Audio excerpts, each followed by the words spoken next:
क्या हाल चाल भाई लोग।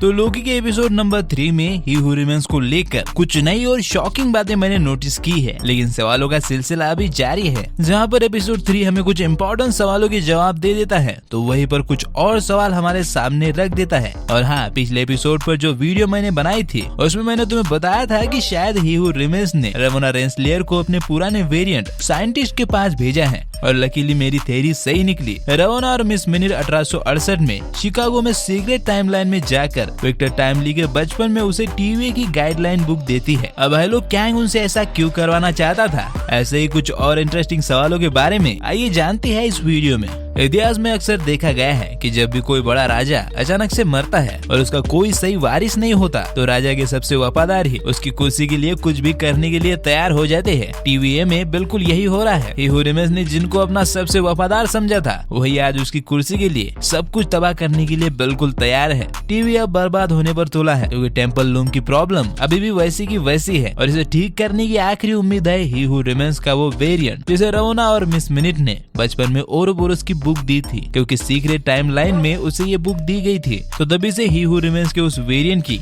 यानी कि विक्टर टाइमली की एक अलग ब्रांच टाइमलाइन बन गई, और फिलहाल 1893 में वो लोकी, मोबियस, रमोना और मिस मिनिट के बीच फंस गया है, क्योंकि ये गधे को घोड़ा समझ रहे हैं। लेकिन अपना सवाल यहाँ ये है कि ही हू रिमेन्स ने इसे ही क्यों चुना, क्योंकि ये इतना अच्छा नहीं है। इसका कोई गैजेट काम नहीं करता। हालांकि उस वक्त की टेक्नोलॉजी उसका असली कारण हो सकती है। बंदे के पास सही चीजें बनाने के लिए संसाधन ही नहीं है, लेकिन ये ठीक से बोल भी नहीं पाता। और मैंने एक बात नोटिस की है कि वो अच्छा है, मतलब कि इसे देखकर ऐसा लगता है कि ये कैंग के बाकी वेरिएंट जितना हरामी नहीं होगा। ये साला रमोना की 2-3 मिनट की बातों पे फिदा हो गया था, लव करने लगा था उससे। हालांकि पार्टनरशिप की बात पर इसने भी रमोना को पानी में फेंक दिया था। पर मेरा पॉइंट यहाँ पे ये है कि शायद कैंग के बाकी वेरिएंट के हिसाब से एक यही अच्छा है, इसलिए कैंग ने अपने मरने के बाद इसे टीवी चलाने के लिए चुना है। या फिर ऐसा भी हो सकता है कि यही ही हू रिमेन्स है, क्योंकि इसके बोलने की स्टाइल बिल्कुल वैसी ही है, बस इसके पास वो कॉन्फिडेंस और एक्सपीरियंस नहीं है, जिसके कारण ये हकला के बोलता है। पर इसे ये सवाल आ जाता है कि टीवी को किसने बनाया, ओबी ने या फिर ही हू रिमेन्स ने? क्योंकि शुरुआत से अगर देखे तो अगर ओबी की टीवी गाइडलाइंस वाली बुक विक्टर टाइमली को मिलती ही नहीं, तो वो कभी ही हू रिमेन्स बनता ही नहीं। पर अगर टीवी ओरोबोरोस का है, तो कैंग ने उसे कैसे हासिल किया? इसका मालिक तो ओबी को होना चाहिए था ना। और तुम जरा सोच के देखो कि अगर ओबी की याददाश्त कैंग ने कभी भी नहीं मिटाई थी, तो वो अपनी मर्जी से ही हू रिमेन्स की गुलामी क्यों करता? कोई सेंस है इस बात की?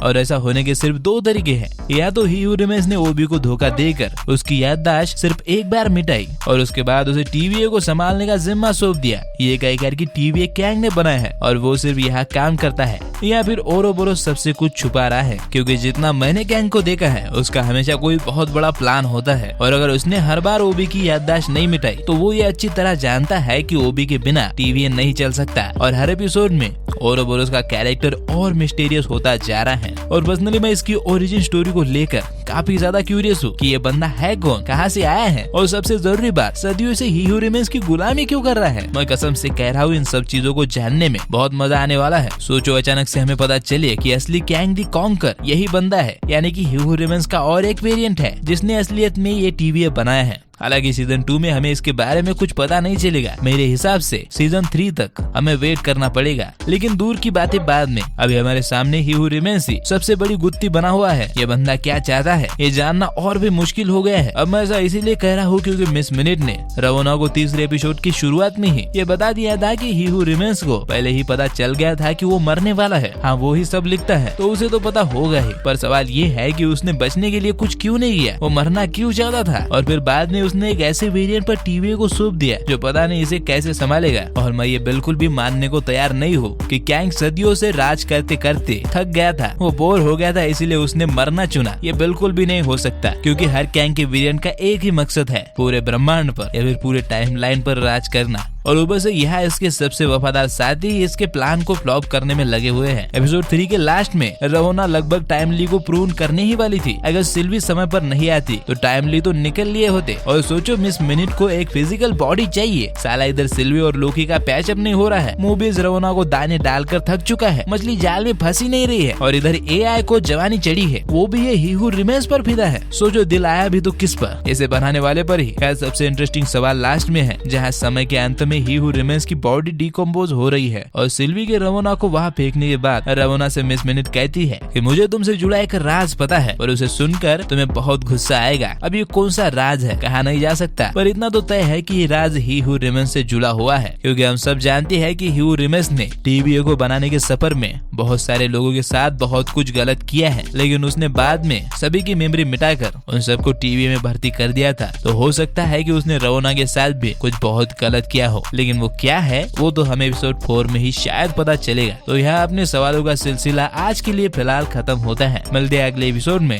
तब तक आप मेरी ये वाली वीडियो देख लो, तुम्हें मजा आएगा।